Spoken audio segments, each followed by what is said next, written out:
الحمد لله رب العالمين والعاقبة للمتقين والصلاة والسلام على سيد الأنبياء والمرسلين محمد وعلى آله وأصحابه أجمعين. أما بعد، فأعوذ بالله من الشيطان الرجيم. بسم الله الرحمن الرحيم. ولقد فتنا قبلهم قوم فرعون وجاءهم رسول كريم أن أدوا إلي عباد الله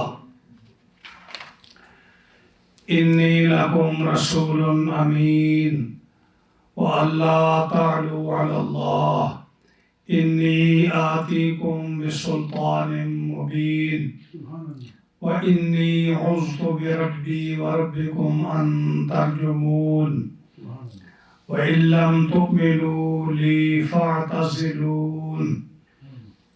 فدعا ربه أن هؤلاء قوم مجرمون فأسر بعبادي ليلا إنكم متبعون واترك البحر رهوا إنهم جند مغرقون كم تركوا من جنات وعيون وزروع ومقام كريم ونعمة كانوا فيها فاكهين كذلك وأورثناها قوما آخرين فما بكت عليهم السماء والأرض وما كانوا منظرين.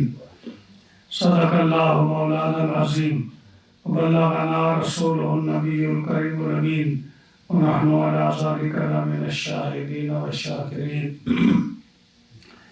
والحمد لله رب العالمين. مولاي صل وسلم دائما أبدا على حبيبك خير الخلق كلهم فإن من جودك الدنيا وذرتها ومن علومك علم اللوح والقلم. يا أكرم الخلق ما لي من ألوذ به سواك عند حلول الحادث الأممي. دع ما ادعته النصارى في نبيهم واحكم بما شئت مدحا فيه واحتكمي. فمبلغ العلم فيه أنه بشر وأنه خير خلق الله كلهم. جاءت لدعوته الأشجار ساجدة تمشي إليه على ساق بلا قدم. يا رب بالمصطفى بلغ مقاصدنا واغفر لنا ما مضى يا واسع الكرم. فاغفر لناشدها واغفر لقارئها سألتك الخير يا ذا الجود والكرم. مولاي صل وسلم دائما أبدا على حبیبک خیر الخلق کلہم. معززین، حاضرین و سامعین کرام، ایک ہفتے کے گیپ سے آج ہمارا اللہ تعالیٰ کے فضل و کرم سے سرکار دو عالم صلی اللہ علیہ وسلم کی شفقت اور نظر رحمت سے آج دوبارہ ہمارا درس قرآن جو ہے شروع ہو رہا ہے. اور آج ہم نے سورہ دخان کی آیت نمبر 17 سے لے کر آیت نمبر 29 تک ہم نے یہ 13 آیات کریمہ تلاوت کی ہیں. انشاءاللہ العزیز آج کی اس درس میں ہم ان 13 آیات کریمہ کا ترجمہ، تفسیر، مفہوم جو ہے ہم پیش کریں گے. رب تعالیٰ جل شانہ بارگاہ میں یہ دعا ہے کہ رب تعالیٰ ہماری اس کوشش کو، محنت کو اپنی بارگاہ لم یزل میں قبول فرمائے اور میری اور آپ کی جو ہے بخشش کا ذریعہ فرمائے اور مجھے اور آپ کو اس پر عمل کی توفیق عطا فرمائے۔ پچھلے درس میں مشرکین کا ذکر تھا جن پر جو ہے دھواں چھا گیا تھا، تو سورہ دخان جو ہے اس کے سلسلے میں ہم نے اس کی 2 تفسیریں کی تھی، اور انہوں نے یہ وعدہ کیا کہ یہ عذاب ہم سے ٹل جائے تو ہم ایمان لائیں گے، لیکن رب تعالیٰ جل شانہ نے فرمایا کہ ہمیں معلوم ہے کہ تم جو ہے ایمان نہیں لاؤ گے۔ اِنَّا کَاشِفُ الْعَذَابِ قَلِيلًا إِنَّكُمْ عَائِدُونَ، ہم کچھ دنوں کے لیے یہ تمہارا عذاب دور کر دیتے ہیں لیکن تم وہی کرو گے۔ تو جب پھر ایک دن آئے گا جب ہم ایسی پکڑیں گے تمہیں کہ پھر جو ہے ہم اس کا بدلہ لیں گے۔ تو جب وہ ایمان نہ لائے، اللہ تعالیٰ جل شانہ نے اپنے محبوب صلی اللہ علیہ وسلم کو فرمایا کہ یہ مشرکین جو ان کی عادت آپ دیکھ رہے ہیں کہ یہ جو ہے ان کو نعمتیں ہم نے دی ہیں لیکن یہ ہماری نعمتوں کی ناشکری کرتے ہیں، اور بجائے اس کے کہ میری بارگاہ لم یزل میں یہ سجدہ ریز ہوں اور میرا شکر ادا کریں، میری حمد بجا لائیں، مجھے وحدہ لا شریک خدا مانیں، میری عبادت کریں، تو یہ پہلے مشرکین کی طرح جو قوم فرعون تھی ان کی طرح یا دیگر مشرکین کی طرح یہ ایمان نہیں لائیں گے اور یہ اسی طرح پس و پیش کرتے رہیں گے۔ تو اے محبوب آپ ان پر زیادہ امید نہ رکھیے یا آپ پریشان نہ ہوئیے۔ وَلَقَدْ فَتَنَّا قَبْلَهُمْ قَوْمَ فِرْعَوْنَ، ہم نے اس سے پہلے بے شک ہم نے ان سے پہلے فرعون کی قوم کا امتحان لیا، ان کو جانچا۔ کیسے کہ ہم نے ان کو اولاد دی، ہم نے ان کو نعمتیں دی، ہم نے ان کو کھیتی باڑی، پھل اور جو ہے ہر قسم کی نعمتیں، مکان ان کے پاس تھے، صحت ان کو دی ہم نے، زمینیں ان کو دی ہم نے، کھیتی باڑی میں ہم نے ان کی کھیتی میں برکت دی، اولاد دی ہم نے ان کو، ہر قسم کی نعمتیں دیں۔ تو ہم نے ان کو نعمتیں دی لیکن وہ ہماری نافرمانی کرتے رہے، اور یہ رب تعالیٰ جل شانہ کی عادت کریمہ ہے کہ وہ ہر ایک کو نعمتوں سے نوازتا ہے، چاہے مومن ہو یا کافر ہو، اپنی مخلوق کو وہ ضرور نعمتیں دیتا ہے۔ یہ علیحدہ چیز ہے کہ ہم ان نعمتوں کو پہچان نہ سکیں، کیونکہ ہماری نظر میں نعمت کیا ہے کہ ہمارے پاس اتنی دولت ہو کہ ہم بڑی سے بڑی گاڑی رکھیں، ہماری جو ہے ہمارے پر نعمت ہو کہ ہم اتنا بڑا مکان لیں کہ جس میں جو ہے ایک محل نما ہو، پھر ہم سمجھتے ہیں کہ رب کی نعمت ہمارے اوپر ہے۔ ہم یہ سمجھتے ہیں کہ رب تعالیٰ ہمیں جو ہے نا ایسی دولت عطا فرمائے کہ لوگ ہماری تعریف کرتے رہیں، لیکن یہ کبھی کسی نے نہیں دیکھا کہ جیسے وہ کسی نے کہا تھا نا کہ میں بہت غریب ہوں، میرے پاس کچھ بھی نہیں، میں بڑا لاچار ہوں، تو مجھے کچھ چاہیے۔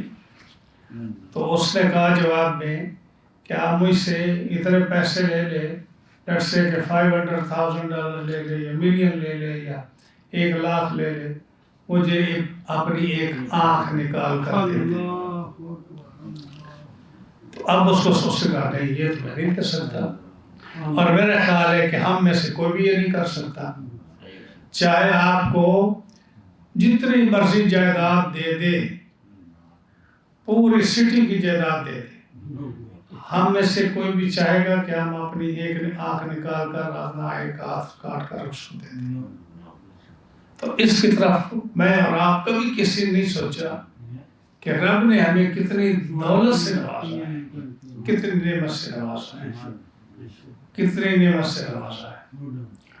اور یہ تب پتہ چلتا ہے کہ جب سوسائٹی میں ہم کسی بچے کو اب نارمل دیکھتے ہیں کہ اس کی کوئی ذہنی توازن ٹھیک نہیں، اس کا پاؤں ٹھیک نہیں، اس کا گردہ ٹھیک نہیں، اس کو جو ہے کوئی ایسی مرض ہے کہ جس میں ماں باپ اس کے لیے پریشان ہے، اس کا فیوچر داؤ پر لگا ہوا ہے، تو پھر سوچتا ہے آدمی کہ جی ہمارے دوسرے بچے کیسے ہیں اور یہ کیسا ہے۔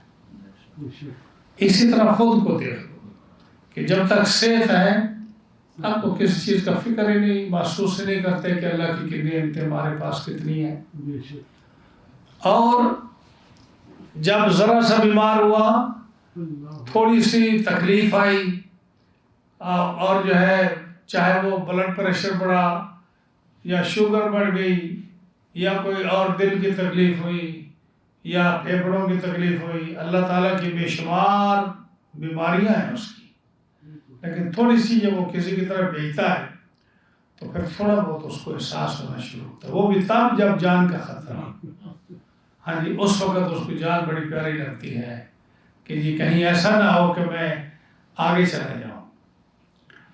تو اللہ فرماتا ہے ہم نے قوم فرعون کو آزمایا نعمتیں دے کر، لیکن اور ان کے پاس ہم نے وجاءہم رسول کریم، اور ان کے پاس ایک بڑا عظیم معزز رسول تشریف لایا، معزز، اللہ فرماتا ہے کہ ان کے پاس معزز رسول تشریف لائے۔ وہ کون تھے؟ حضرت سیدنا موسیٰ علیہ السلام قوم فرعون کے ساتھ، ان کے پاس حضرت موسیٰ علیہ السلام ہم نے رسول بھیجے، اور رسول اللہ فرما رہا ہے کہ وہ کون تھے؟ رسول کریم۔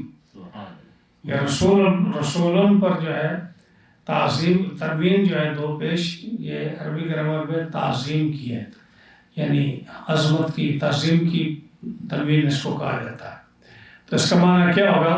عظیم رسول، تنوین کی وجہ سے اس کا معنی کیا ہے؟ عظیم رسول تشریف لائے۔ اور رسول سارے عظیم ہوتے ہیں، رسول جو ہوتے ہیں وہ سارے عظیم ہوتے ہیں، بلکہ میں نے آج تفسیر قرآن مجید فرقان حمید میں جہاں بھی رسول کا ذکر آیا، یا تو فرمایا نا کہ آپ کے پاس ایک رسول تشریف لائے جو رسول کریم تھے، رسول کریم تھے۔ تفسیر مدارک میں ہے کہ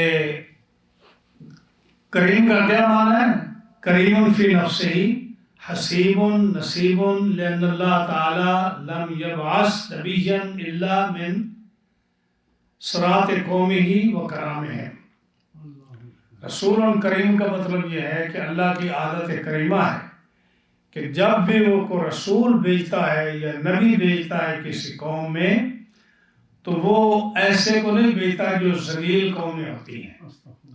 ذلیل قوموں سے مراد، بندے تو سارے اس کے ہیں، لیکن ذلیل قوموں سے مراد یہ ہے کہ وہ لوگ جن کو لوگ جو ہے بہت جو ہے گھٹیا سمجھتے ہیں، سوسائٹی میں جن کو گھٹیا سمجھا جاتا ہے، حالانکہ وہی لوگ جن کو لوگ گھٹیا سمجھتے ہیں، اگر وہ لوگ امام مومن ہوں، نیک ہو جائیں تو اللہ تعالیٰ کے وہ محبوب بندے بن جاتے ہیں، لیکن وہ تو اللہ کے نزدیک محبوب بنتے ہیں نا، لیکن سوسائٹی میں تو ان کو وہی سمجھا جاتا ہے کہ جی یہ فلاں قوم کا آدمی یا کمی ہے، یہ ہمارا نوکر ہے، یہ فلاں ہے، یہ ٹمکار ہے، لیکن اللہ تعالیٰ نہیں پسند فرماتا، حالانکہ یہ لوگ سارے اسی کے بنائے ہوئے ہیں، لیکن جب بھی وہ یاد رکھیے، جب بھی وہ رسول اور نبی بھیجتا ہے تو جو اعلیٰ قوم سمجھی جاتی ہے سوسائٹی میں، اللہ اس قوم سے بھیجتا ہے تاکہ کوئی شخص بھی اس کے نسب پر،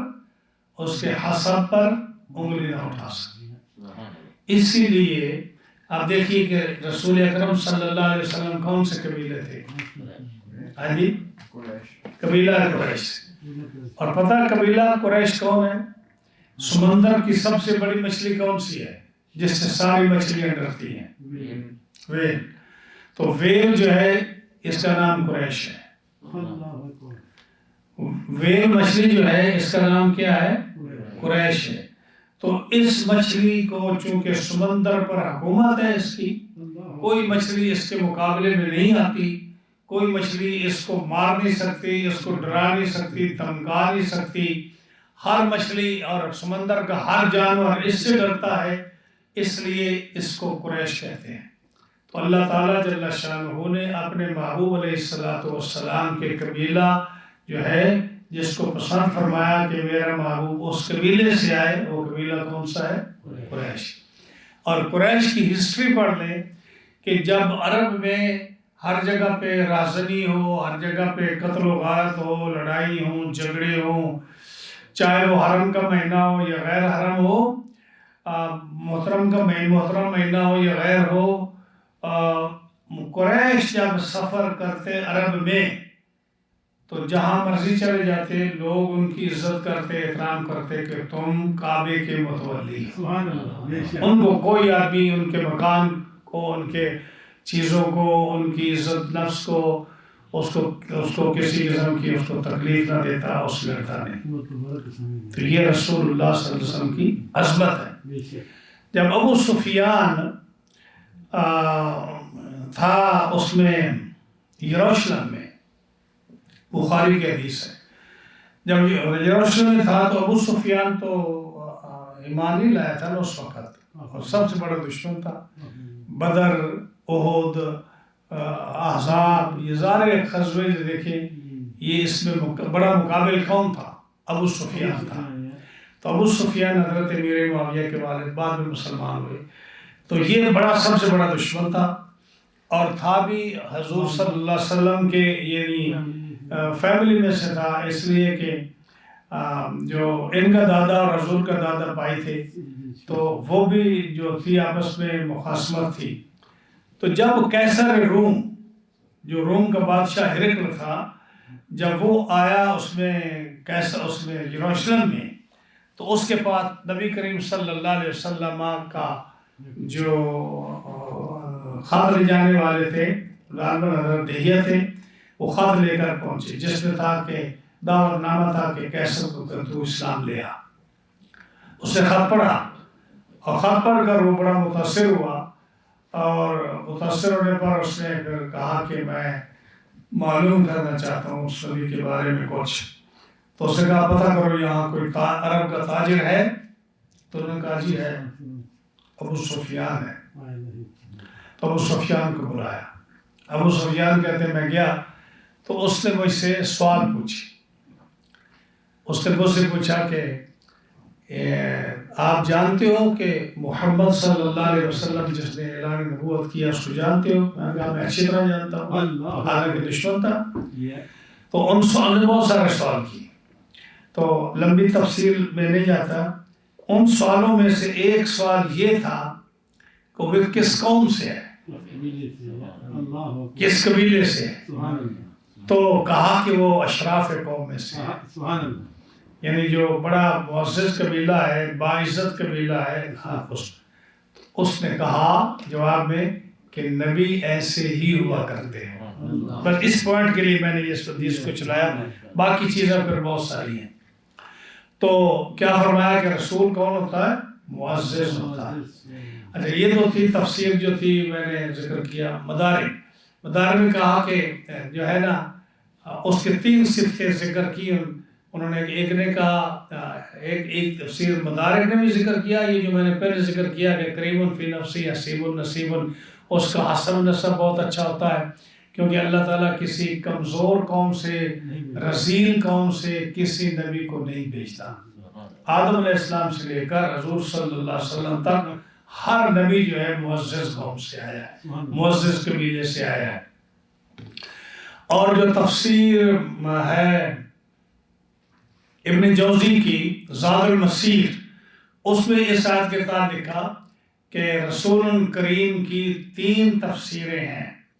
کہ رسول کریم سے کیا مطلب ہے کہ اچھا ایسا رسول جو باخلاق ہو. تو اس نے کہا پہلا ترجمہ اس کا یہ ہے کہ رسول جو ہوگا حسن الخلق ہوگا، یعنی اس کی اخلاق بہت اچھی ہوں گی، اخلاق بہت اچھی ہوں گی. یعنی کوئی بھی آدمی ان کو تکلیف دے، انتہا درجے کی اس کو جو ہے دشمنی کرے، مخالفت کرے، لیکن اس کی زبان سے اس کے کردار سے کوئی ایسا جملہ یا کوئی ایسا فعل سرزد نہیں ہوگا جو اخلاق سے گھرا ہوا۔ اب دیکھیں رسول اللہ صلی اللہ علیہ وسلم کے بارے میں دیکھیں کہ لوگوں نے کہاں تک یعنی ان کو تکلیفیں پہنچائیں، کتنی مخالفت کی، کتنی دشمنی کی، انتہا کر دی دشمنی کی، لیکن آپ نے کسی کو جو ہے کبھی کوئی برا بھلا کسی کے بارے میں نہیں کہا آپ نے، بلکہ قرآن نے آپ کی تعریف کی، اِنَّكَ لَعَلَىٰ خُلُقٍ عَظِيمٍ، اے محبوب آپ کا خلق ہر چیز سے بڑا ہوا ہے، جتنے آپ کا خلق میں وسعت ہے، عظمت ہے، اتنی اور کوئی چیز بڑی نہیں۔ اِنَّكَ لَعَلَىٰ خُلُقٍ عَظِيمٍ، آپ کا خلق بہت عظیم ہے۔ تو فرمایا رسول کریم جو بھی رسول ہوتا ہے اللہ تعالیٰ اس کو اچھے اخلاق دیتا ہے، تو یہ جو ہے نا ایک تو یہ بات ہوگی کہ اس کا خلق جو ہے وہ بڑا حسین اور اچھا ہوگا۔ دوسرا فرمایا کریم علی ربہ، وہ جو رسول اور نبی جو بھی ہوتا ہے اللہ کی بارگاہ میں اس کی بڑی عزت اور رسپیکٹ ہوتی ہے۔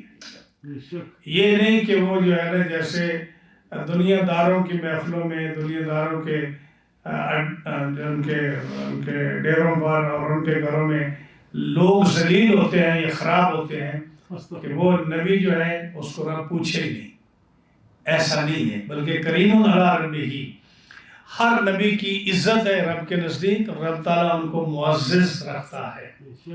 یہ دوسری تعریف ہے رسول کریم کی۔ تیسرا فرمایا شریف وسیع النسب، ان کا نسب بہت اعلیٰ ہوتا ہے، اس میں کسی قسم کا کوئی عیب نہیں ہوتا۔ اب یہ دیکھیے کہ ہمارے نبی اکرم صلی اللہ علیہ وسلم کے بعد جو جھوٹا نبی جس نے دعویٰ کیا اس کے اخلاق کو دیکھیں، اس کے اخلاق کو دیکھیں، پڑھیں اس کی کتابیں۔ وہ کہتا ہے کہ جو مجھے نہیں مانتا، جو مجھے نہیں مانتا وہ جنگل کے خنزیر ہیں، ان کی عورتیں جنگل کی کتیاں ہیں۔ اب یہ دیکھو کہ یعنی ایک جو اپنے آپ کو دعویٰ کرتا ہے کہ میں نبی ہوں، نبیوں میں سب سے اعلیٰ ہوں، وہ کہتا ہے کہ جو مجھے نہیں مانتا وہ خنزیر ہے۔ آپ کسی نبی کی تعلیمات اور ان کی تبلیغ کا دیکھ لیں کہ کسی نبی نے ایسا نہیں فرمایا، ایسا لفظ نکالا ہی نہیں ہے کہ کسی عورت کو کہا کہ جنگل کی کتیاں ہیں جو مجھے نہ مانے، اور جنگل کے خنزیر ہیں جو مجھے نہ مانے۔ اس نے عیسیٰ علیہ السلام جن کو رب تعالیٰ جل شانہ نے حضرت مریم کی شان میں فرمایا کہ وہ امہ صدیقہ، یعنی عیسائیوں کی کتابوں میں آپ یہ صدیقہ کا لفظ نہیں دکھا سکتے کہ کسی بائبل میں یا کسی عیسائی کی کتاب میں یہ ہو کہ حضرت مریم جو تھی وہ صدیقہ تھی، لیکن اگرچہ انہوں نے ان کو جو ہے ورجن لکھا ہے اور جو ہے غیر شادی شدہ لکھا ہے، اور ظاہر انہوں نے کچھ تعریف کی ہوگی، لیکن جو قرآن نے ان کی صفائی بیان کی ہے وہ ان کتابوں نے بیان نہیں کی، اور یہ رسول اللہ صلی اللہ علیہ وسلم کی زبان سے قرآن جو ہے یہ آیا ہے۔ اور آپ کی احادیث دیکھ لیں، اس میں بھی حضرت مریم کی کتنی شان بیان کی گئی، حضرت عیسیٰ علیہ السلام کی کتنی شان بیان فرمائی ہے نبی اکرم صلی اللہ علیہ وسلم۔ اور وہ لعنتی وہ کیا کہتا ہے؟ وہ کہتا ہے کہ عیسیٰ علیہ السلام کی 3 دادیاں جو تھیں وہ جو تھی پراسٹیٹیوٹ تھی، یعنی ایک اپنے آپ کو کہنے والا کہ میں نبی اور رسول ہوں، لیکن زبان اتنی گندی ہے کہ اس کی زبان سے کوئی نبی نہیں چھوٹا، اس کی زبان سے کوئی امام نہیں چھوٹا۔ کہتے ہیں کہ سینکڑوں حسین میری جیب میں ہیں، سینکڑوں حسین میری جیب میں ہیں، اور جن کی شان یہ ہے، آگے ہے آخری ہے جو ہمارے اس درس کی ہے کہ فما بکت علیہم السماء والارض وما كانوا منظرین، کہ فرعون کی قوم جب مری، تباہ و برباد ہوئی، تو ان پر نہ آسمان رویا نہ زمین روئی۔ اس کے تحت علامہ جلال الدین سیوطی رحمۃ اللہ علیہ وہ اپنی تفسیر در منصور میں فرماتے ہیں، حضرت ابراہیم سے انہوں نے یہ روایت نقل کی، کہا کہ آسمان صرف 2 آدمیوں پر رویا ہے، آسمان صرف 2 آدمیوں پر رویا ہے، ہاں جی، اور زمین 2 آدمیوں پر روئی ہے۔ وہ کون دو آدمی ہیں؟ ایک یحییٰ بن زکریا علیہ السلام، حضرت یحییٰ علیہ السلام جو حضرت زکریا کے صاحبزادے ہیں، جن کو قرآن نبی من الصالحین، نبی سارے صالح ہوتے ہیں، لیکن یحییٰ کی شان یہ ہے کہ وہ نبی من الصالح، نبیوں میں صالح ہیں۔ جب ان کو شہید کیا گیا تو آسمان رویا، یہ آسمان کی سرخی یہ اس کے رونے کا نشان ہے، یہ علامہ سیوطی فرماتے ہیں۔ اور دوسرا فرمایا کہ مخلوق میں ایک فرد اور جب شہید ہوا جس کو حسین بن علی کہتے ہیں، خاتون جنت کے صاحبزادے، جب وہ شہید ہوئے تو پھر آسمان پھر رویا۔ یہ دو شخصیتیں ہیں جو جب شہید ہوئیں تو ان پر آسمان رویا، یعنی اتنی شان۔ اور وہ کہتا کہ سینکڑوں حسین میری جیب میں ہے۔ تو یہ زبان ہے کہ نبی جو ہوتا ہے اس کی زبان بڑی اعلیٰ اور صاف ہوتی ہے۔ جب رسول اللہ صلی اللہ علیہ وسلم گفتگو فرماتے ہیں تو ایسا جیسے گلاب کے پھول جو ہے آپ کی زبان اثر سے گر رہے ہیں، اور قرآن رب کا نکل رہا ہے، احادیث نکل رہی ہیں، دعائیں نکل رہی ہیں، دنیا کے لیے سکون اور امن کے الفاظ نکل رہے ہیں۔ اور یہ لائن جو ہے جب یہ بولتا ہے تو ضرور کوئی نہ کوئی یہ بدماشوں کی طرح یہ گفتگو اس کی ہوتی ہے۔ میری کتاب جو ہے اس میں آپ دیکھ لیں، میں نے اس کے الفاظ نقل کیے ہیں کہ کیسے اس کے گفتگو اس کی ہے، کتنا گندا ذہن ہے اور کتنی بری گفتگو ہے اس کی۔ تو اللہ فرماتا ہے کہ میرے رسول جو ہیں، جن کو میں نے رسول بنا کر بھیجا ہے، وہ رسول کریم، موسیٰ علیہ السلام رسول کریم ہے۔ حالانکہ انبیاء علیہ السلام میں سخت طبیعت کون سا تھا؟ حضرت موسیٰ علیہ السلام۔ سیدنا موسیٰ علیہ السلام کے بارے میں ہوتا ہے کہ آپ جلالی نبی تھے۔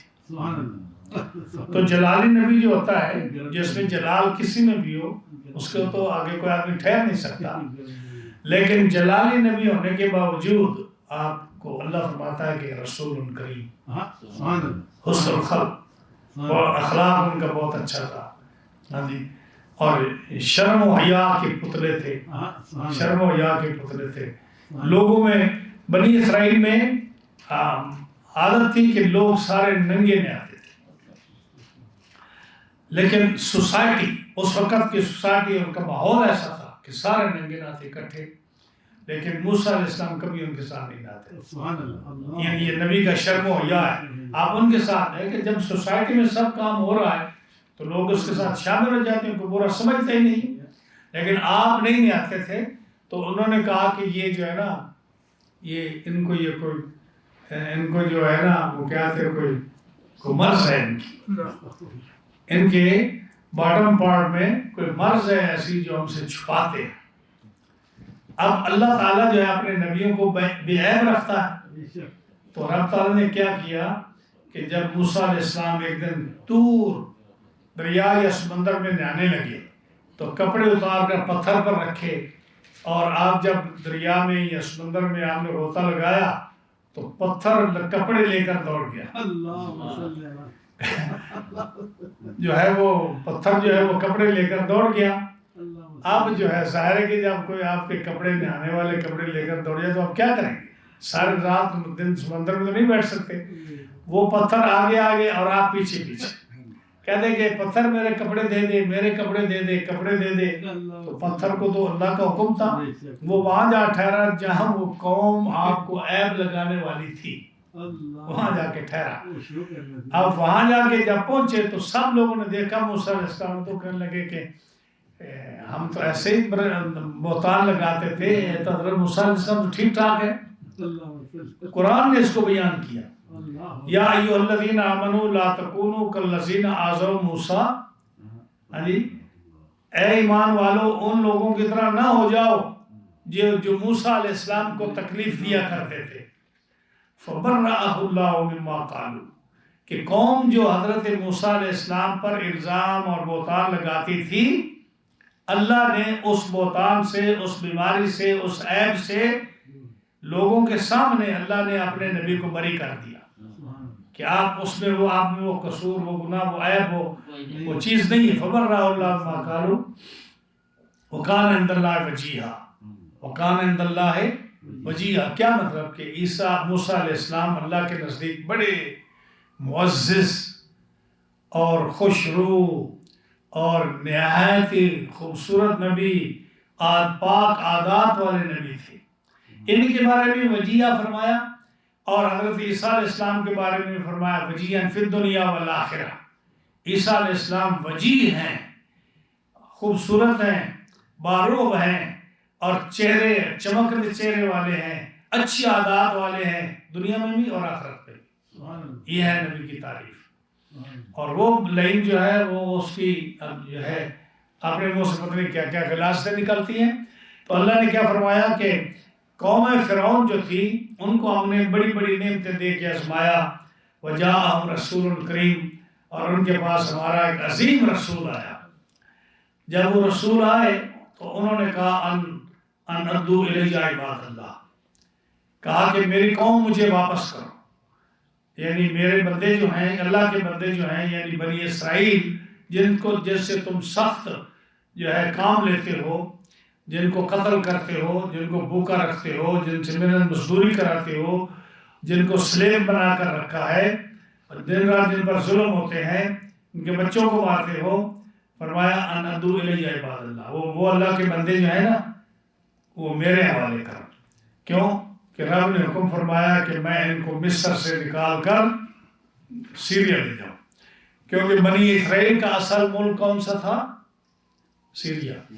بنی اسرائیل کا ملک کون سا تھا؟ سارے انبیاء کہاں آئے؟ سیریا میں آئے، فلسطین میں آئے، اردن میں آئے، شام جو اب ہے اس میں آئے.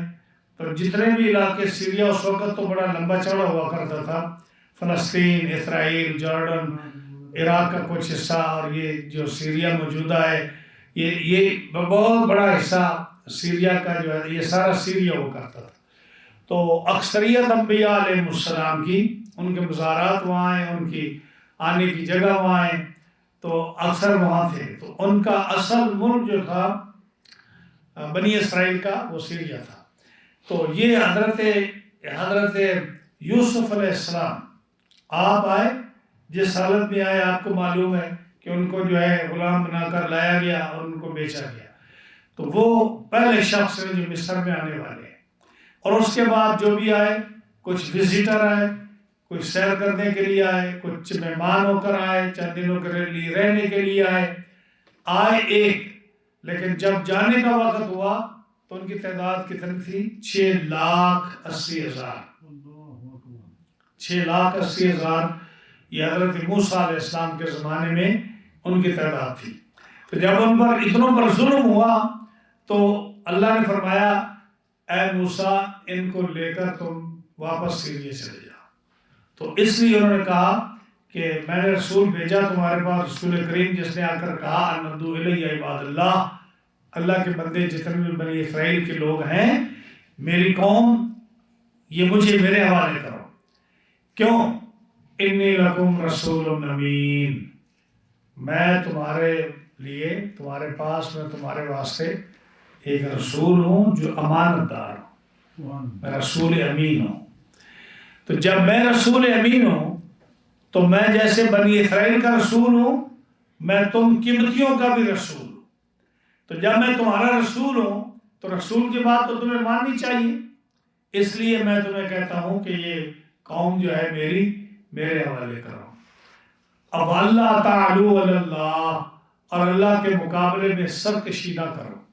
یہ نہ کرو کہ مجھے تم جواب دو کہ ہم آپ کو نہیں دیتے، کر لے جو کرنا ہے، اور تم مجھے دھمکیاں نہ دینا. میں تمہارا نبی اور رسول ہوں، تو تم یہ کام نہ کرنا. انی آتیکم بسلطان مبین، میں تمہارے پاس ایک سند لایا، روشن سند لایا. وہ کون سی تھی؟ آپ کے معجزات. آپ کے معجزات.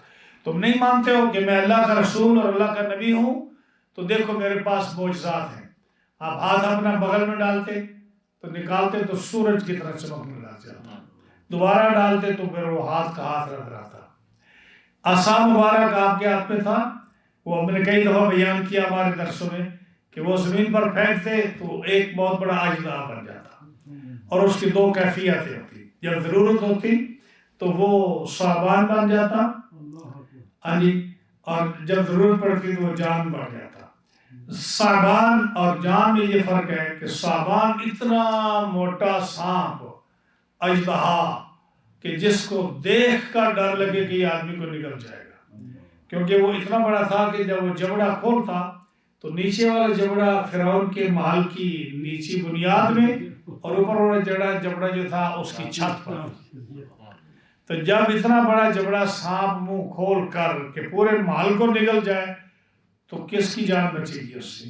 یہ رب قرآن فرماتا ہے کہ ایسا بڑا سانپ، وہ چھوٹا سا جو عصا تھا وہ یہ بن جاتا، اور جب ضرورت پڑتی تو وہ وہی عصا جو ہے وہ جان بن جاتا۔ یعنی وہ بڑا سانپ جو ہے وہ اتنا تیزی سے پھرتا، جیسے چھوٹے سانپ نہیں کتنی تیزی ان میں ہوتی ہے، بڑا سانپ تو بڑی مشکل سے ہلتا جلتا ہے، اور جو چھوٹا پتلا سانپ ہوتا ہے وہ اتنی تیزی سے دوڑتا ہے کہ آپ اس کو دیکھ نہیں سکتے، پکڑ نہیں سکتے، آنن فانن وہ غائب ہو جاتا ہے۔ اس کے اندر، اس سانپ کے اندر اتنی تیزی بھی تھی۔ تو فرمایا میں تمہارے ساتھ یہ دلائل لا کے آیا ہوں، سندے لے کے آیا ہوں، اس کے علاوہ اور بھی آپ کی معجزات، صرف عصا میں 75 معجزات تھے آپ کی۔ تو فرمایا کہ میں تمہارے پاس آیا ہوں اور میں رسول امین ہوں، اپنے آپ کو رسول امین ان کا۔ اب دیکھو نا، یہاں حضرت موسیٰ علیہ السلام، پیچھے تو اللہ نے فرمایا تمہارے پاس رسول کریم آیا، اللہ نے تعریف کی۔ یہاں حضرت موسیٰ علیہ السلام کہہ رہے ہیں کہ میں رسول امین ہوں، اپنی تعریف کی، اپنی تعریف کی کہ میں امین ہوں۔ اب یہاں ذہن میں یہ جاتا ہے کہ جی نبی کو یا ولی کو یا نیک آدمی کو تو عاجزی کرنی چاہیے، ہاں جی، کوئی آدمی جو ہے اپنی تعریفیں تھوڑی کرتا ہے، تو یہاں آپ تعریف کر رہے ہیں۔ اسی طرح قرآن مجید میں آپ دیکھیں، یہ جو ہے سورہ یوسف، اس کا 13 سپارے کا پہلا رکوع جو آتا ہے، جب جہاں ذکر آتا ہے کہ قحط سالی ہوئی اور قحط آیا اور ہر چیز ختم ہو گئی، تو حضرت یوسف علیہ السلام نے عزیز مصر کو کیا کہا؟ انی حفیظ علی، تو مجھے وزیر رکھ لے، میں ایک تو حفیظ ہوں، حفاظت کرنے والا ہوں، اور دوسرا میرے پاس علم ہے۔ تو یہاں بھی آپ نے تعریف کی، یعنی بادشاہ کے سامنے کہا کہ میں حفیظ ہوں، میں میرے پر ٹرسٹ کر لو، اور میں علیم ہوں، میں جاننے والا ہوں۔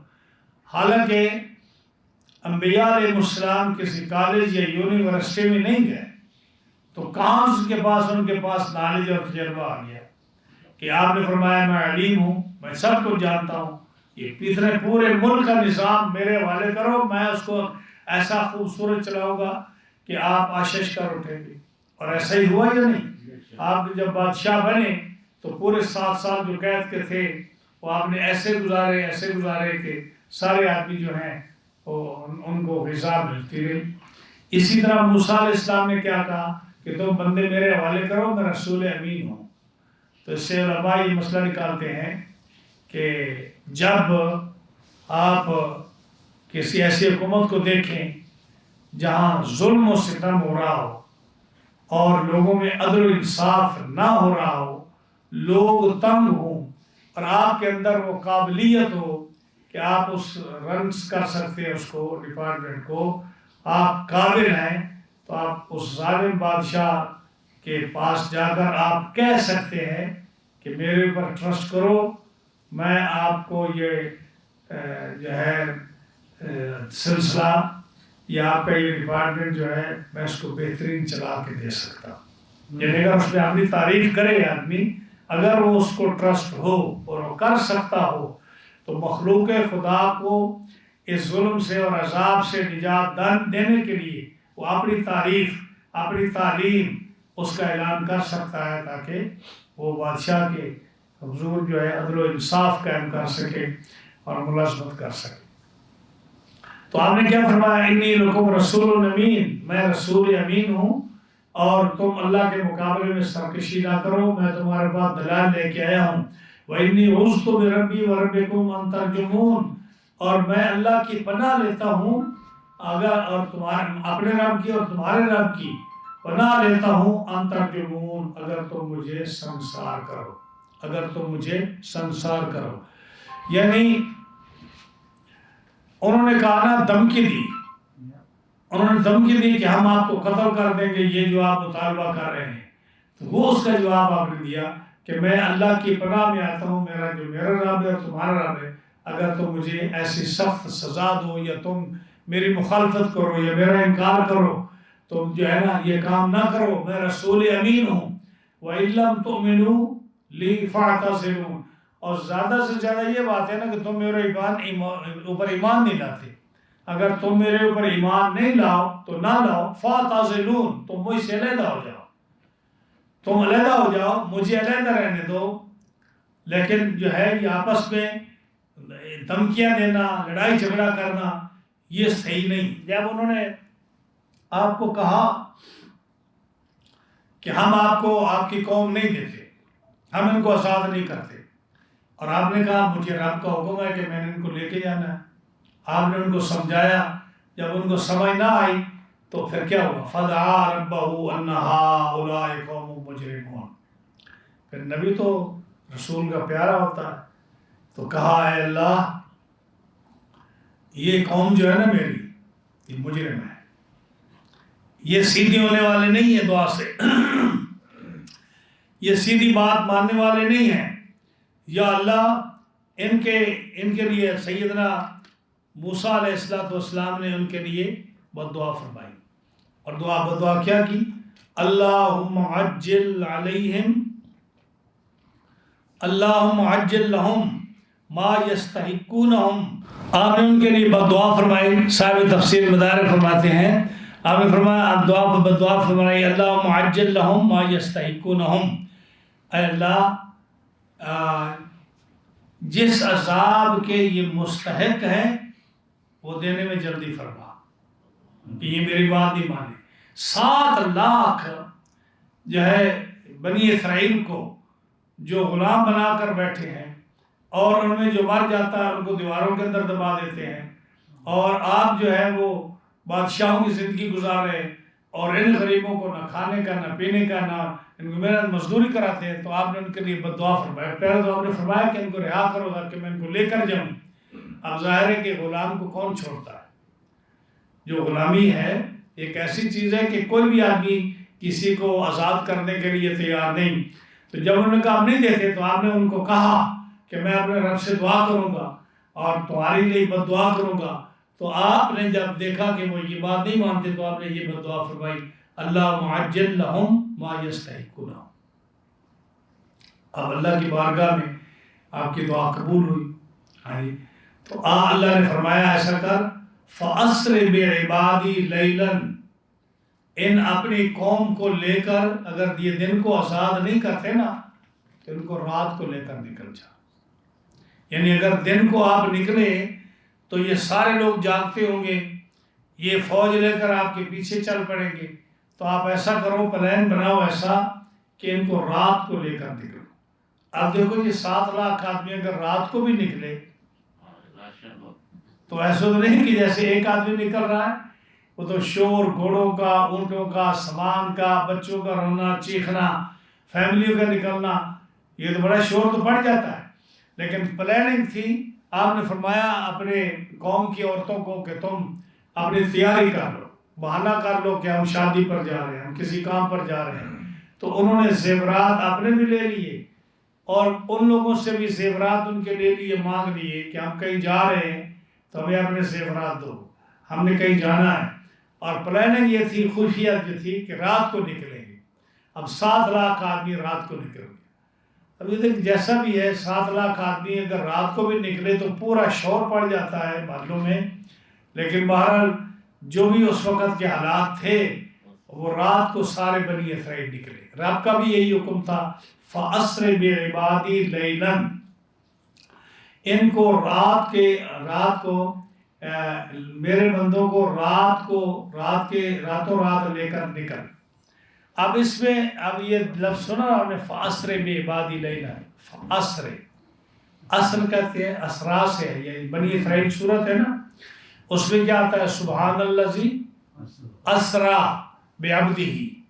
پاک ہے وہ ذات جس نے سیر کرائی اپنے بندے کو، یا پاک ہے وہ ذات جو راتوں رات لے گیا آپ اپنے بندے کو، یا جس جو پاک ہے وہ ذات جس نے لیلن رات کے تھوڑے سے حصے میں، لیلن پر جو تنوین ہے یہ تقلیل کی ہے، یعنی تھوڑے کے حصے میں، اس معنی میں آئے گا۔ یہ تنوین بتاتی ہے کہ تھوڑے سے حصے میں حضور صلی اللہ علیہ وسلم کو رب تعالیٰ لے گیا معراج کے لیے، اور اسی لیے دیکھتے کہ پانی چل رہا تھا جب آپ واپس آئے، بستر گرم تھا جب واپس آئے، اور جو تھا کنڈی ہل رہی تھی جب آپ واپس آئے، اور ادھر 18 سال گزر گئے۔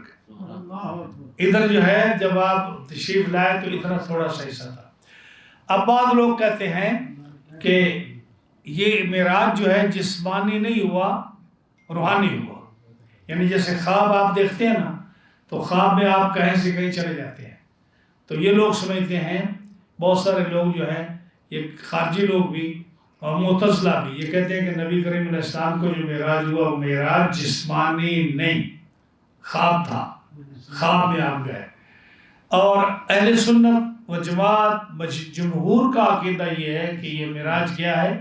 جسمانی ہے، آپ جسم مع روح گئے، ہاں جی، روح کا معراج نہیں ہے۔ آپ کو حضرت شیخ اکبر فرماتے ہیں رسول اللہ صلی اللہ علیہ وسلم کو 34 معراج ہوئے، 34 معراج ہوئے، ایک معراج جسم اور روح کے ساتھ ہوا، باقی معراج جو ہے وہ روحانی ہے۔ جو معراج روحانی ہوتا ہے اس میں سواری کی ضرورت نہیں پڑتی۔ آپ نے کبھی دیکھا خواب میں کہ آپ گھوڑے کے بغیر نہیں جا سکتے، ٹرین کے بغیر نہیں جا سکتے، جہاز کے بغیر نہیں جا سکتے، گدھے کے بغیر نہیں جا سکتے، ہاں جی، روح کو کسی چیز کی ضرورت نہیں ہوتی۔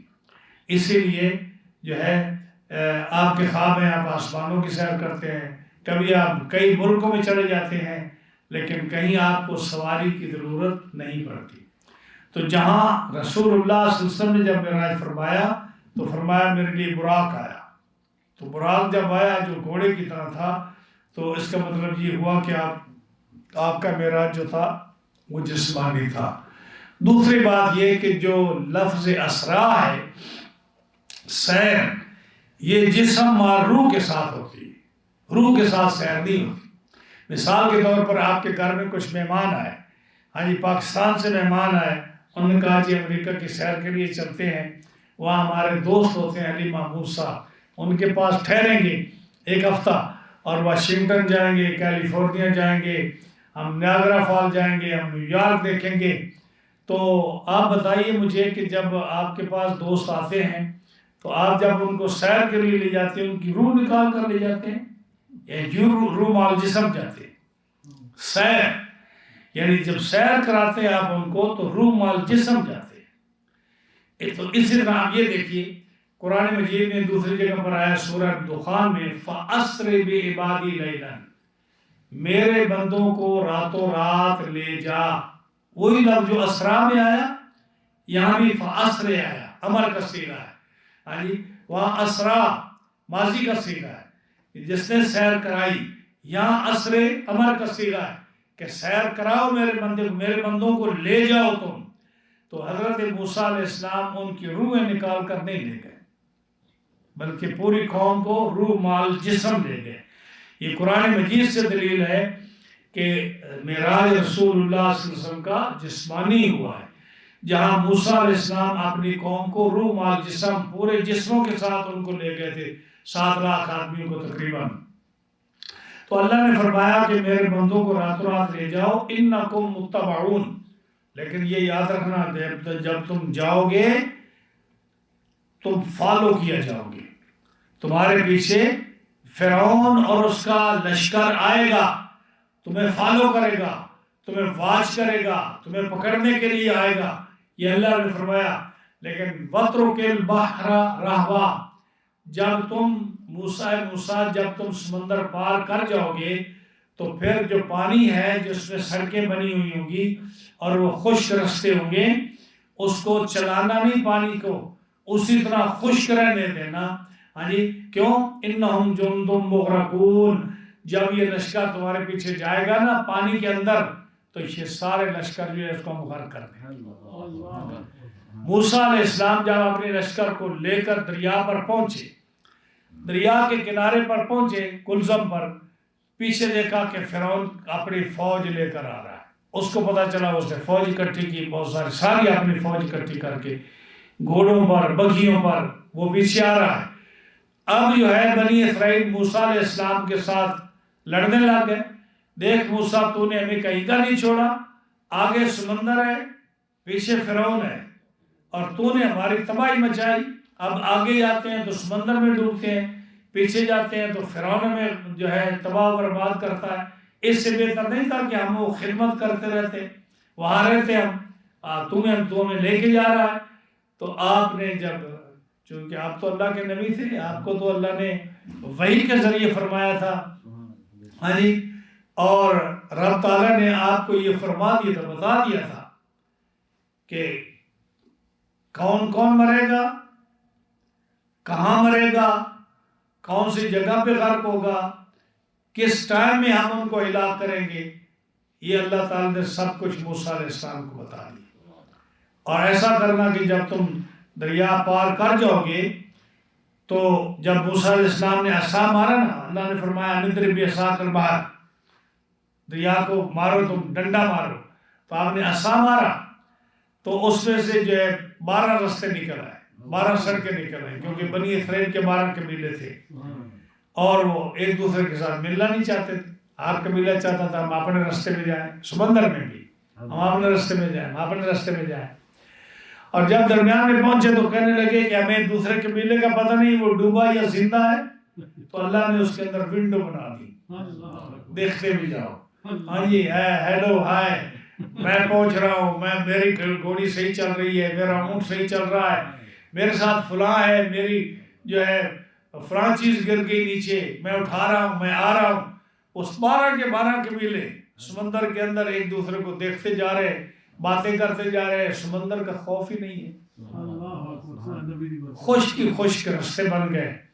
جب آپ باہر نکلے تو فرعون کنارے پر پہنچ گئے۔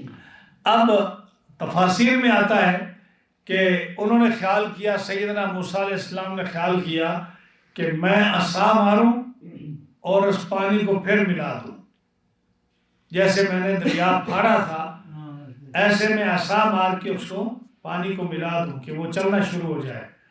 لیکن اللہ نے کیا فرمایا، یہ دیکھیں، فرمایا وَاتْرُكِ الْبَحْرَ رَهْوًا۔ رہوا کہتے ہیں کہ اسی طرح جیسے چھوڑ کے گئے نا، جیسے خشک رستے ہیں، سڑکیں بنی ہوئی ہیں، اسی طرح چھوڑ دے، یہ رب کا حکم ہے۔ کیوں کہ اگر مل جاتا تو فرعون اس میں کیسے داخل ہوتا، ہاں جی، اس کو چھوڑ دو سمندر کو اسی طرح خشک۔ انہم جند مغرقون، یہ سارا لشکر جو پیچھے آ رہا ہے اس کو ہم نے غرق کرنا۔ تو یہ موسیٰ علیہ السلام کو بتا دیا گیا کہ سارے غرق ہو جائیں گے، اسی پانی میں غرق ہوں گے، کوئی نہیں بچے گا، اور کس طرح مریں گے، یہ سارا آپ کو بتا دیا گیا۔ اور اسی کا نام کیا ہے، علم غیب ہے۔ یعنی علوم خمسہ جو ہیں، جو علوم خمسہ سورہ اس میں آتے ہیں، سورہ لقمان کی آخری آیت، اس میں کیا آتا ہے سورہ لقمان کی آخری آیت میں کہ ان اللہ عنده علم الساعہ، اللہ کے پاس ہے کہ قیامت کب ہے، وَيُنَزِّلُ الْغَيْثَ، بارش کب ہوگی یہ بھی اس کو پتا ہے، وَيَعْلَمُ مَا فِي الْأَرْحَامِ، وہ جانتا ہے کہ پیٹوں میں کیا ہے، مَا تَدْرِي نَفْسٌ مَا تَكْسِبُ غَدًا، اس کو پتا ہے، اسی کو پتا ہے کہ کل کیا ہونا ہے۔ اب یا موسیٰ علیہ السلام کو بتایا ہی نہیں بتایا کہ کل کیا ہونے والا ہے، ہاں جی۔ تو علم غیب جو ہوتا ہے یہ بھی اللہ کی طرف سے آتا ہے۔ ہم یہ نہیں کہتے کہ نبی کو بذات خود پتہ ہوتا ہے جس میں اللہ تعالیٰ کا علم نہ شامل ہو، کیونکہ نبی تو اس کے بغیر بات ہی نہیں کرتا، ما ینطق عن الہویٰ ان ہوا الا وحی یوحیٰ، نبی جو بات کرتا ہے تو اللہ کے حکم سے کرتا ہے، اللہ کی وحی سے کرتا ہے۔ تو ہم کب کہتے ہیں کہ بذات خود اللہ کو اس میں انوالو نہیں ہوتا اور نبی جو اس کو پہلے ہی جانتا ہے، علم اللہ کی طرف سے آتا ہے۔ تو موسیٰ علیہ السلام کو علم دیا کہ یہ سارے غرق ہو جائیں گے، ہاں جی۔ اور پانچواں جو ہے وہ ہے کہ ماذا تقسم غدا وبأی ارض تموت، یہ نہیں پتا کہ کہاں مرنا ہے۔ اب موسیٰ علیہ السلام کو پتہ نہیں ہے کہ رب فرما رہا ہے کہ اسی سمندر میں ان لوگوں نے مرنا ہے۔ تو یہ علوم اللہ تعالیٰ نے موسیٰ علیہ السلام کو پہلے سے بتا دیا کہ یہ ہوگا۔ اب وہ جب فرعون آیا تو اب رب نے حکم دیا کہ سمندر اپنے رستے پہ چلتا، بچارا سارا فرعون اور اس کا لشکر سارا غرق ہو گیا، تباہ ہو گئے۔ اللہ فرماتا ہے کہ یہ پورا واقعہ بیان فرمانے کے بعد اللہ تعالیٰ فرماتا ہے کہ اے محبوب صلی اللہ علیہ وسلم مشرکین کی حرکتوں سے جو ہے دل برداشتہ نہ ہو۔ فرعون اور قبطیوں کے پاس ہم نے موسیٰ علیہ السلام کو بھیجا، انہوں نے کیا ان کے ساتھ کیا، یہ سارا واقعہ بیان فرمانے کے بعد فرمایا کم ترکوا من جنات و عیون، کتنے لوگ چھوڑ گئے باغ باغیچے، ہے یا نہیں؟ کم ترکوا، کتنے لوگ چھوڑ گئے من جنات و عیون، باغیچے، باغ، اپنی حویلیاں، عیون چشمے، وزرو، کھیت کھیتیاں چھوڑ گئے، وہ مقام کریم، اور بڑی بڑی کوٹھیاں چھوڑ گئے، بڑے بڑے محل چھوڑ گئے، ونعمت، اور کتنے بڑی انعامات جو ہم نے انعام فرمائے تھے وہ سارے چھوڑ گئے، کانوا فیہا فاکہین، جن میں وہ بڑے فارغ البال ہو کر رہا کرتے تھے۔ آپ دیکھ لیں، آپ دنیا کی سیر کریں، کتنے محل خالی پڑے ہیں، کتنے محل خالی پڑے ہیں، اور جو بنانے والے تھے ان کا نام و نشان بھی نہیں۔ آپ انڈیا میں چلے جائیں، جو دلی کا لال قلعہ ہے وہ کس نے بنایا؟ مودی نے تھوڑا بنایا، وہ کس نے بنایا؟ ان کا کوئی نام نشان ہے آج؟ ہاں جی، لاہور کا شیش محل اور لاہور کے یہ جو قلعے ہیں اور بڑے بڑے عمارتیں جہاں وہ رہا کرتے تھے اور رن کی ہوا کرتی تھی، تو وہ کس نے بنایا؟ وہ بھی چھوڑ گئے۔ آپ چلے جائیں کسرا کا وہ محل جس کے 14 کنگرے گرے، اتنا بڑا تھا وہ کہاں گیا؟ دنیا میں آپ چلے جائیں، کتنے بڑے بڑے محل ہیں جو آپ کھنڈر بنے کھڑے ہیں، اس لیے کہ وہاں کا رہائشی چلے گئے۔ ایون آج کے دور میں جو نئی طرز کی کوٹھیاں بنانے والے ہیں، چند سال رہنے کے بعد وہ بے آباد ہو جاتی ہے۔ تو اللہ فرماتا ہے کتنے کم ترکوا، کتنے لوگ ہیں وہ چھوڑ گئے، من جنات و عیون، باغ بنائے، اور اس کے باغ کتنے تھے؟ جو فرعون تھا اس کا باغ جو تھا 20 دن آدمی چلتا رہتا تو وہ باغ ختم نہیں ہوتا۔ اس دور کی بات ہے، آج تو جو ہے نا وہ اس کا نام و نشان بھی نہیں ہوگا، یعنی 20 دن وہ فرعون کے باغ میں آدمی چلتا رہتا تو 20 دن میں وہ نہیں پہنچ سکتا تھا۔ وہ مقام رشید سے مقام اسوان تک، 2 شہر ہیں، رشید اور اسوان، اس رشید سے لے کر اسوان تک یہ اتنا بڑا باغ تھا کہ 20 دن آدمی چلتا رہتا تو وہ باغ ختم نہیں ہوتا تھا۔ آپ نے سورہ سبا میں یمن کا ذکر سنا کہ یمن میں جو باغات تھے وہ دونوں سڑک کے دونوں طرف باغات تھے، اور اتنے پھل تھے ان کے اندر کہ اگر کوئی عورت یا کوئی مرد سر پر ٹوکرا خالی رکھ کے وہ چلتا ایسے سفر جیسے لوگ کرتے ہیں تو اس کے تھوڑا دور جانے تک وہ خود بخود گرے ہوئے پھلوں سے وہ بھر جاتا، خود بخود گرے ہوئے پھلوں سے وہ بھر جاتا۔ اتنے عظیم باغات تھے، اور مصر اس میں یمن میں مکھی نہیں، مچھر نہیں، پسو نہیں، یہ جتنے حشرات و لرد ہیں یہ نہیں ہوتے تھے۔ کیوں؟ اس لیے کہ اتنی خوشبودار بوٹیاں باغات ہوتے تھے کہ یہ پیدا ہی نہیں ہوتے تھے، یہ رہ سکتے ہی نہیں تھے۔ ہاں جی، تو یہ اللہ تعالیٰ کے کتنے انعامات ہیں کہ ہم سوچ سکتے ہیں۔ آج آپ جتنے چھڑکاؤ کریں، جتنے آپ سپرے کریں، اور ہوتے ہیں ہر جگہ لوگ کرتے ہیں، حکومتیں کتنا کرتی ہیں، لیکن پھر بھی یہ مصیبت نہیں ختم ہوتی۔ لیکن وہ تھے کہ کوئی سپرے نہیں، کچھ نہیں ہے، اللہ تعالیٰ کے ایسے انعامات تھے کہ باغات ہیں پھلوں سے بھرے ہوئے، ایک سے ایک بڑھ کر پھل ہے، پھر اس میں کوئی یہ موذی جو جانور ہیں، یہ جو ہے حشرات الارض، یہ نہیں ہے۔ اور میں نے پڑھا کہ جب آدم علیہ السلام تشریف لائے دنیا میں تو آلموسٹ 1000 سال کوئی گناہ نہیں کیا کسی نے۔ حضرت آدم علیہ السلام کی اولاد میں 1000 سال یعنی کوئی گناہ نہیں ہوا ایسا۔ تو اس دور میں جتنے درخت ہوتے تھے وہ پھلدار ہوتے تھے، کوئی درخت بغیر پھل کے نہیں ہوتا تھا، جیسے کوئی درخت بغیر پھل کے نہیں ہوتا تھا، کوئی درخت کانٹے والا نہیں ہوتا تھا۔ ہاں جی، تو یہ کانٹا کیا ہے؟ یہ کوئی اچھی علامت تھوڑی ہے۔ ہاں جی، کانٹوں سے لوگ ڈرتے ہیں نا، کہتے بھی ہیں یار کنڈے کی طرف چپ رہے اس میں، ہاں جی دل کا کانٹا بنا ہوا ہے تو کانٹا جو ہے یہ جب انسانوں میں گناہ شروع ہوا اس وقت سے یہ کانٹے شروع ہوئے، درختوں پر اور زمینوں میں کانٹے پیدا ہوئے۔ اور اس سے پہلے کوئی درخت کانٹے والا نہیں ہوتا تھا، کوئی درخت بغیر پھل کے نہیں ہوتا تھا، اور کوئی پھل کڑوا نہیں ہوتا تھا۔ جب انسانوں میں کڑواہٹ آ گئی، جب انسانوں میں ڈنگنا شروع ہو گیا، جب انسانوں میں یہ گناہ اور عیب شروع ہو گئے تو زمین نے بھی کانٹے اور کڑوے پھل اور بے موسم چیزیں اور بغیر پھلوں کے درخت جو ہے ایک زمین نے بھی اگانی شروع کر دی۔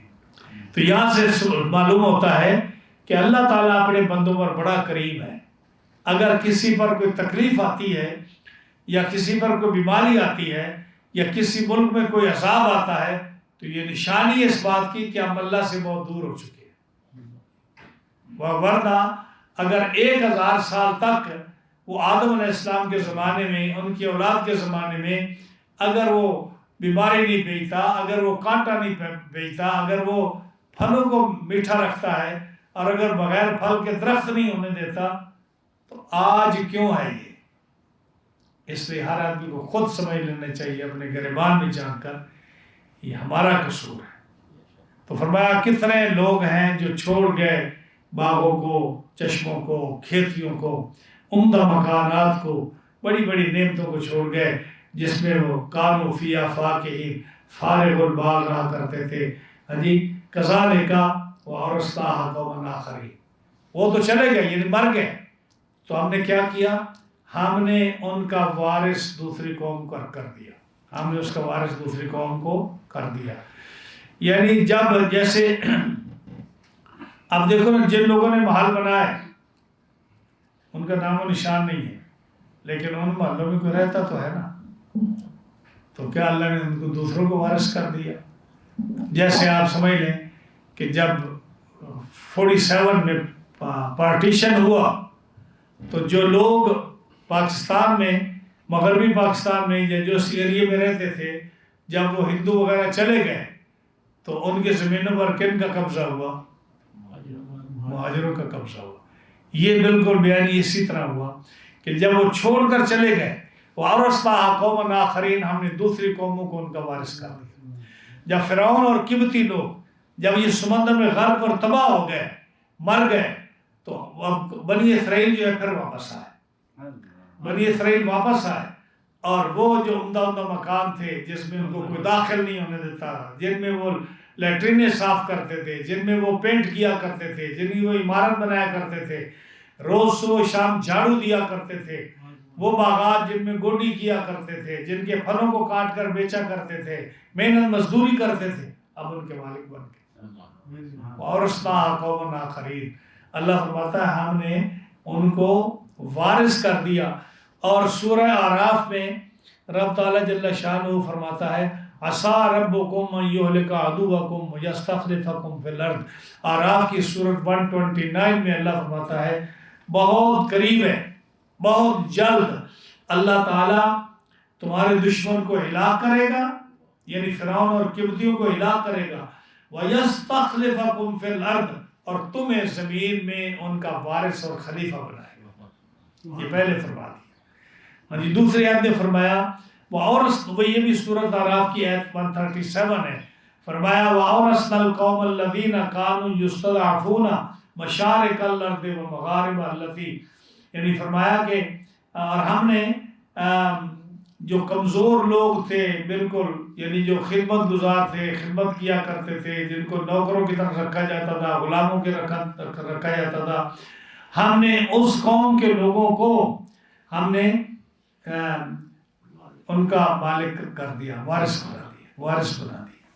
یہ اللہ کی شان ہے کہ وہ ایسے دنوں کو بدلتا ہے کہ آج ایک بادشاہ ہے اور کل وہ غلام ہے، آج ایک مالک ہے کل وہ مملوک ہے، آج اس کے حکم پر پوری دنیا چلتی ہے اور کل اس کو کوئی پوچھنے والا نہیں ہے. بادشاہ تھیں بھیک منگاوے تخت بہاوے گاہی.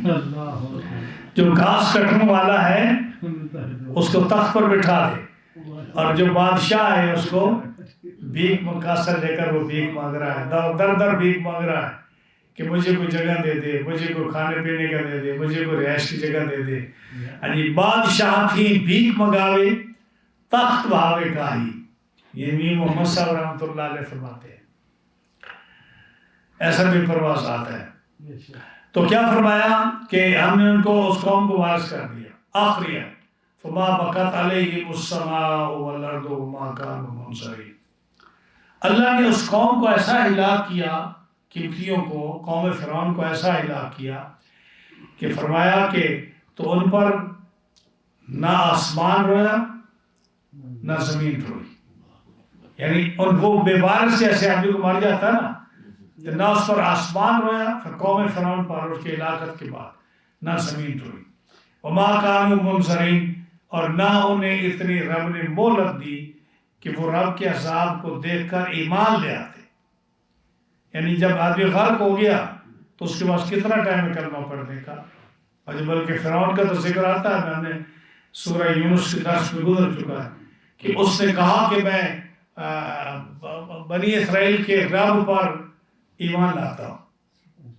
ڈوبنے لگا تو اس نے کہا کہ میں بنی اسرائیل کے رب پر ایمان لاتا ہوں. تو جبریل نے سمندر کی مٹی اٹھائی، گاب اور اس کے منہ میں ڈال کہ تمہیں اب یاد آیا کہ بنی اسرائیل کے رب پر ایمان لانا آخری وقت پہ.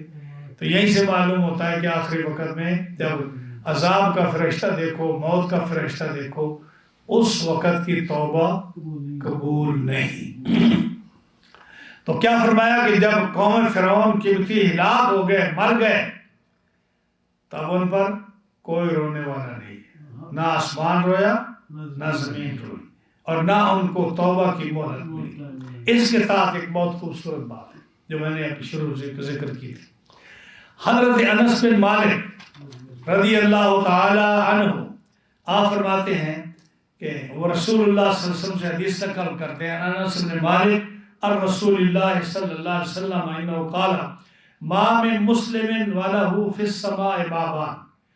کوئی بھی مسلمان ایسا نہیں مگر جو ہے نا اس کے لیے آسمان میں دو دروازے ہیں. اس کے آسمان میں دو دروازے ہیں. ایک دروازہ وہ ہے جب عمل آسمانوں کی طرف اٹھتے ہیں تو اس راستے سے جاتے ہیں.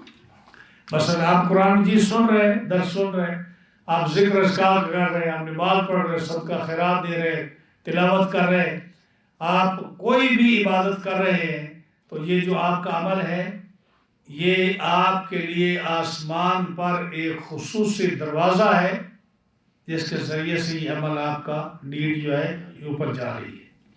ایک وہ دروازہ ہے ہر مومن کے لیے، ہر مسلمان کے لیے. وَبَابٌ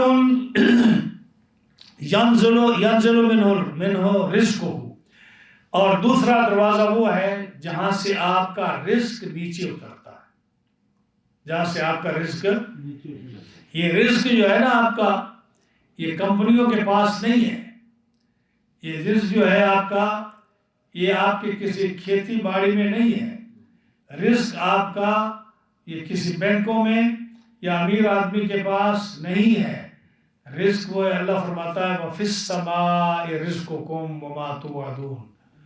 تمہارا رزق جو ہے آسمانوں میں ہے اور جو تم وعدہ کیا گیا کہ تمہیں دیا جائے گا وہ بھی آسمانوں میں ہے۔ تو آسمانوں سے رزق اترتا ہے۔ فرمایا دوسرا دروازہ ہر مومن کے لیے وہ ہے جہاں سے اس کا رزق اترتا ہے۔ جب مومن فوت ہو جاتا ہے تو دونوں دروازے اس پر ہوتے ہیں۔ جب حضور علیہ السلام نے یہ بات فرمائی تو آپ نے پھر یہی آیت پڑھی فما بکت علیہم السماء والارض وما كانوا منظرین، کہ مومن پر تو دونوں دروازے ہوتے ہیں لیکن کافر پر کوئی دروازہ نہیں ہوتا۔ مومن پر کیوں دروازے ہوتے ہیں کہ اب کوئی مومن ایسا، اب وہ مومن نہیں ہے دنیا میں جس کا عمل اس دروازے سے گزرے، اس لیے دروازہ ہوتا ہے۔ اور جب وہ فوت ہو جاتا ہے تو وہ دوسرا دروازہ ہوتا ہے کہ اب وہ مومن جس کا رزق وہی سے اترتا تھا اب وہ فوت ہو گیا۔ تو جب یہ ہوا تو اب قوم فرعون جو تھی اس پر آسمان کیوں نہیں روتا؟ کہ ان کے تو نیک عمل ہی اوپر نہیں چڑھتے تھے۔ جب نیک عمل نہیں چڑھتے تھے ہاں جی تو اس پر آسمان نہیں روتا۔ یا دوسری حدیث آتی ہے وقال علی، حضرت علی رضی اللہ تعالیٰ عنہ فرماتے ہیں ان المؤمن اذا مات بقا علیہ مصلاہ من الارض، جب کوئی مومن مرتا ہے تو جس جگہ وہ نماز پڑھتا ہے، جس جگہ وہ سجدہ کرتا ہے، مصلی کون سا ہے؟ جہاں وہ سجدہ کرتا ہے، جس جگہ بھی کرتا ہے، وہ یہاں کرتا ہے، وہاں کرتا ہے، کسی اور جگہ کرتا ہے، جتنی جگہوں پہ نمازیں پڑھتا ہے نا، جب مومن مرے گا وہ ساری جگہ جہاں جہاں اس نے نماز پڑھی ہے وہ زمین کا ٹکڑا وہ روتا ہے۔ وَمَصْعَدُ عَمَلِهِ مِنَ السَّمَاءِ، اور جس سوراخ سے، جس دروازے سے مومن کا عمل آسمانوں پر چڑھتا ہے وہ دروازہ بھی روتا ہے۔ مصلی کی جگہ ہوتی ہے کہ آپ اس جگہ پہ نماز پڑھنے والا وہ میرا ساتھی جو تھا وہ نہیں ہے، اور جو آسمان کا دروازہ ہے وہ اس لیے ہوتا ہے کہ اب عمل جہاں سے چڑھتا تھا وہ جو ہے وہ آدمی فوت ہو گیا۔ وَأَنَّ آلَ فِرْعَوْنَ لَمْ يَكُنْ لَهُ فِي الْأَرْضِ مُصَلًّى وَلَهُ فِي السَّمَاءِ مَصْعَدُ عَمَلٍ، آپ نے فرمایا کہ جو قوم فرعون تھی اس پر آسمان اور زمین کیوں نہیں روتے؟ کہ وہ نماز تو پڑھتے نہیں تھے، عبادت تو کرتے نہیں تھے، تو زمین کیوں روئے؟ اور جب اعمال اوپر نہیں چڑھتے، ان کے اعمال نیک ہیں ہی نہیں، تو دروازہ کیسے روئے؟ اس لیے فرمایا اللہ نے کہ ان پر آسمان اور زمین کے دروازے یا آسمان اور زمین نہیں روتے۔ حضرت ابن عباس رضی اللہ تعالی عنہما آپ فرماتے ہیں کہ الحمرۃ التی فی السماء بقاؤھا، یہ جو تم آسمان میں سرخی دیکھتے ہو یہ آسمان کے رونے کی نشانی ہے۔ یا مغرب کو آپ دیکھتے ہو نا، صبح کو دیکھتے ہو، یا آسمانوں کے کناروں پر جو ہے یہ آسمان کے رونے کی نشانی ہے۔ اور میں نے بعض کتب میں پڑھا کہ حضرت امام حسین کی شہادت سے پہلے یہ سرخی نہیں ہوا کرتی تھی، آپ کی شہادت سے پہلے یہ سرخی نہیں ہوتی تھی، آپ کی شہادت پر آسمان رویا اور یہ سرخی آپ کے رونے کی ہے۔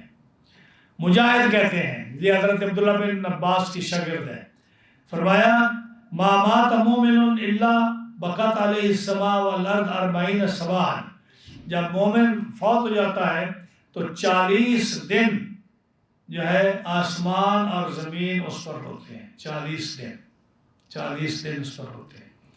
اب یہ 40 دن جو ہے یہ بھی حضرت مجاہد کا قول ہے، تو یہاں سے ایک اشارہ اور نکلتا ہے کہ آپ نے حدیث سنی ہے نا کہ جو نبی کریم علیہ السلام کی مسجد میں 40 نمازیں پڑھے اللہ تعالیٰ اس کو نفاق سے بھی بری کر دیتا ہے اور جہنم کے عذاب سے بھی بری کر دیتا ہے۔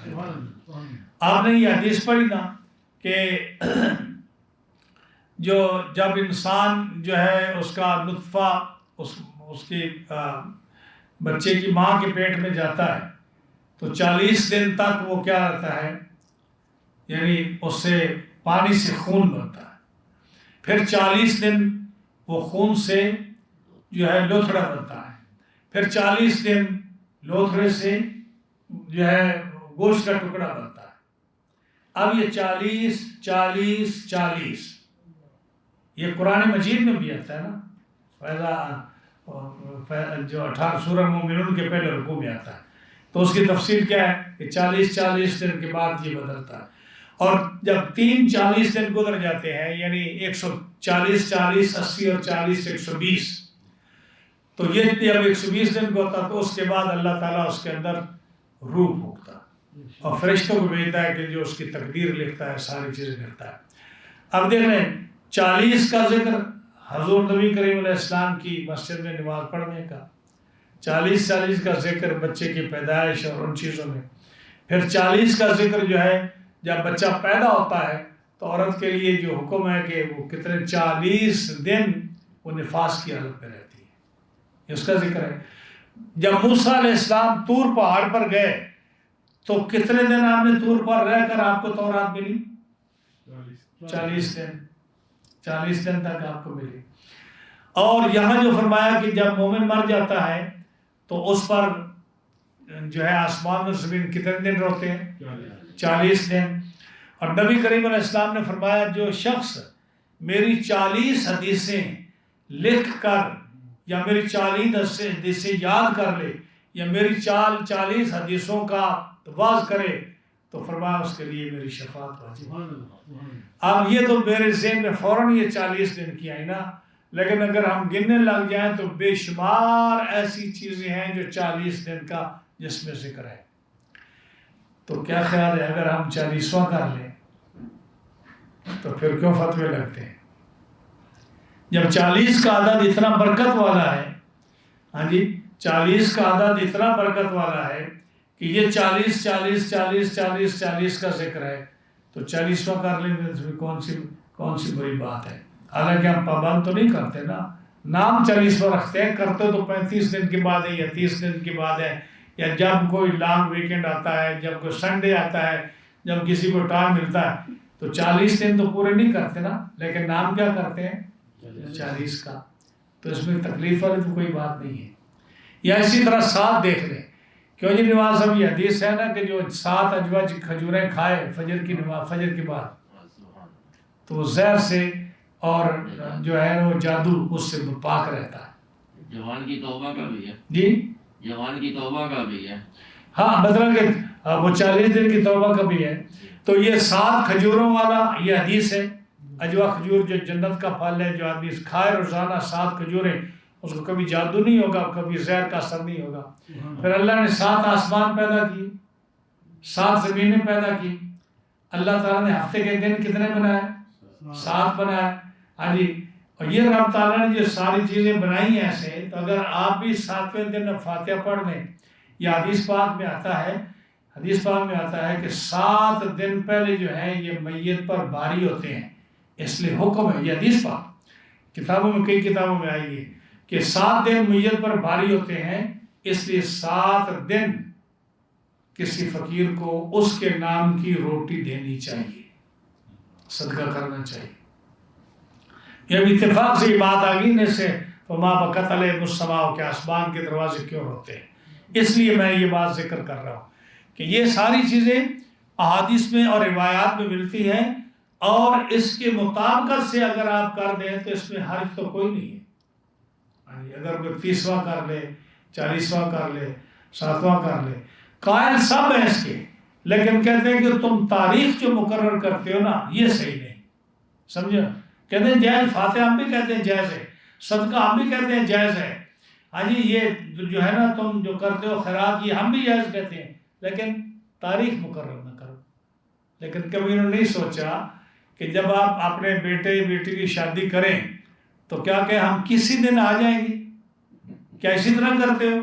ہم کسی دن بیٹے کو لے کے آ جائیں گے، ہاں جی، اور کسی دن آ کر ہم جو ہے نا رشتہ کر کے تو بیٹی کو لے جائیں گے. جوتے نہیں لگائیں گے ان کو جو ایسا آئے گا کہ کسی دن مرضی اپنی مرضی سے آ جائیں.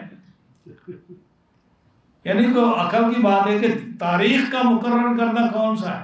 کیا اللہ نے حج کی تاریخ مقرر نہیں کی؟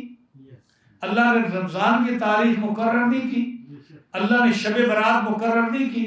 اللہ نے 10ویں محرم کو مقرر نہیں کیا؟ اللہ نے قربانی کی تاریخ مقرر نہیں کی؟ اللہ نے جمعہ کا دن اور جمعہ کا ٹائم مقرر نہیں کیا؟ اللہ نے نمازوں کے ٹائم مقرر نہیں کیے؟ کون سی سینس کی بات ہے کہ جو کہتے ہیں یہ باقی سب ٹھیک ہے، یہ تاریخ نہیں ہونی چاہیے، جہالت ہے۔ تو کیا فرمایا کہ حضرت علامہ ابن جوزی، یہ بہت بڑے مفسر ہیں، اپنی تفسیر زاد المسیر میں آپ فرماتے ہیں کہ عرب کا دستور تھا، اور یہ آپ نے بھی سنا ہوگا، آپ نے بھی کئی دفعہ درس میں بیان کیا، ادب عرب کا دستور کیا تھا کہ جب کوئی بڑا آدمی مرتا تو ان کا عقیدہ یہ تھا کہ سورج گرہن ہو گیا۔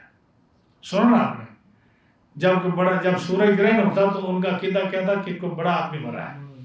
جب چاند گرہن ہوتا تو کیا کہتے، یہ کوئی بڑا آدمی مرا ہے۔ جب تیز اندھیری آتی اور جو ہے شدید بارش آتی یا شعلے پڑتے یا اس طرح کی کوئی جو ہے آفت آتی تو لوگ کہتے کہ کہیں جو ہے نا بڑا آدمی مرا ہے۔ یہ ابن جوزی کر رہے ہیں۔ اور ہمارے علاقہ ہم بچپن میں بھی یہی سنتے آئے تھے، جب اندھیری آتی تو کہتے سرخ اندھیری آئی ہے نا، کوئی خطر ہوا ہے۔ ہاں جی، یہ اتنا بڑا جو ہے عذاب آ رہا ہے نا، یہ کوئی جو ہے کہیں اللہ کا عذاب نازل ہوا ہے، کہیں کوئی ایسا ہوا ہے۔ تو یہ آپ فرماتے ہیں کہ عرب میں یہ بات ایک دن میں نہیں، یہ صدیوں میں یہ بات مشہور تھی، صدیوں میں یہ بات مشہور تھی۔ تو کہتے ہیں کہ ان کا مطلب یہ ہوتا تھا، ایکچولی ان کا مطلب یہ ہوتا تھا کہ جب یہ ایسی چیز واقع ہوتی ہے نا تو مصیبت زیادہ آتی ہے، لوگوں کو یہ عقیدہ ہوتا تھا کہ ایسی چیزوں کے آنے سے، سورج کے گرہن ہونے سے، چاند کے گرہن ہونے سے، اندھیری آنے سے، ہوا تیز آنے سے، یا بادل یا بجلی کڑکنے سے، کہتے ہیں کہ اندھیرے ان کا سبب مقصد یہ ہوتا ہے کہ مصیبت میں مبالغہ بیان کرنا ہے کہ مصیبتیں بہت آتی ہیں، یہ بات چھوٹی نہیں ہے، اور صدیوں سے یہ بات چل رہی ہے۔ لیکن اس کے بعد علامہ جوزی، میں عام آدمی کی بات نہیں کر رہا، علامہ جوزی یہ وہ بڑا محدث اور مفسر ہے جو کہتا ہے جو حدیث میرے علم میں نہیں ہے وہ حدیث ہی نہیں ہے۔ اتنا بڑا عالم تھا، جو حدیث میرے علم میں نہیں ہے وہ حدیث ہی نہیں ہے۔ اور جس نے اتنی کتابیں لکھی کہ ان کے جو قلموں کے تراشے تھے، جب آپ قلم جو ہے نا کرتے ہیں نا چاقو سے تو تراشا گرتا ہے، جب فوت ہوئے تو انہوں نے کہا کہ یہ تراشے میرے جو ہے نا اس سے میرا غسل کا پانی گرم کر کے مجھے غسل دینا۔ کتنی کتابیں لکھی ہیں انہوں نے، یہ ابن جوزی ہیں۔ وہ فرماتے ہیں اپنی تفسیر میں ان اللہ لما اہلک قوم فرعون، جب اللہ تعالیٰ نے قوم فرعون کو ہلاک کر دیا، لم یبک علیہم باکن، تو پھر ان پر کوئی رونے والا نہ رہا، ولم یجزع جازع، اور جو ان پر کوئی بیان کرنے والا، جزا فضا کرنے والا، کوئی پیٹنے والا، کوئی ان کی موت کا افسوس کرنے والا نہ رہا، وَلَمْ يُوجَدْ لَهُمْ فَقْدٌ، اور ان کے لیے کوئی چیز ان کے لیے جو ہے کچھ بھی نہ رہا ان کے لیے۔ یہ مطلب ہے کہ جب کافر مرتا ہے تو نہ اس پر آسمان ہوتا ہے نہ اس پر زمین ہوتی ہے، لیکن جب مومن ہوتا ہے تو اس کا مطلب یہ ہے کہ اہل سما، امام حضرت حسن بصری کی تفسیر یہ ہے، آپ فرماتے ہیں کہ ان پر اہل سما بھی روتے ہیں، صرف آسمان نہیں، آسمان میں رہنے والے فرشتے وہ بھی روتے ہیں، اور زمین پر رہنے والے فرشتے بھی ان پر روتے ہیں۔ یہ مومن کی شان ہے۔ تو اس لیے کوشش کیا کریں کہ اچھے عمل کریں کہ جس سے یاد رہے، کیونکہ یہ زمین جس پر آپ عبادت کرتے ہیں اگر خلوص سے نیت سے عبادت کریں، تلاوت کریں، تو آتا ہے نا کہ یومئذ تحدث اخبارہا، اس دن زمین کا وہ ٹکڑا اٹھا کر اللہ کی بارگاہ میں حاضر ہوگا اور گواہی دے گا کہ یا اللہ اس نے میرے اوپر نیکی کی ہے یا اس نے میرے اوپر گناہ کیا۔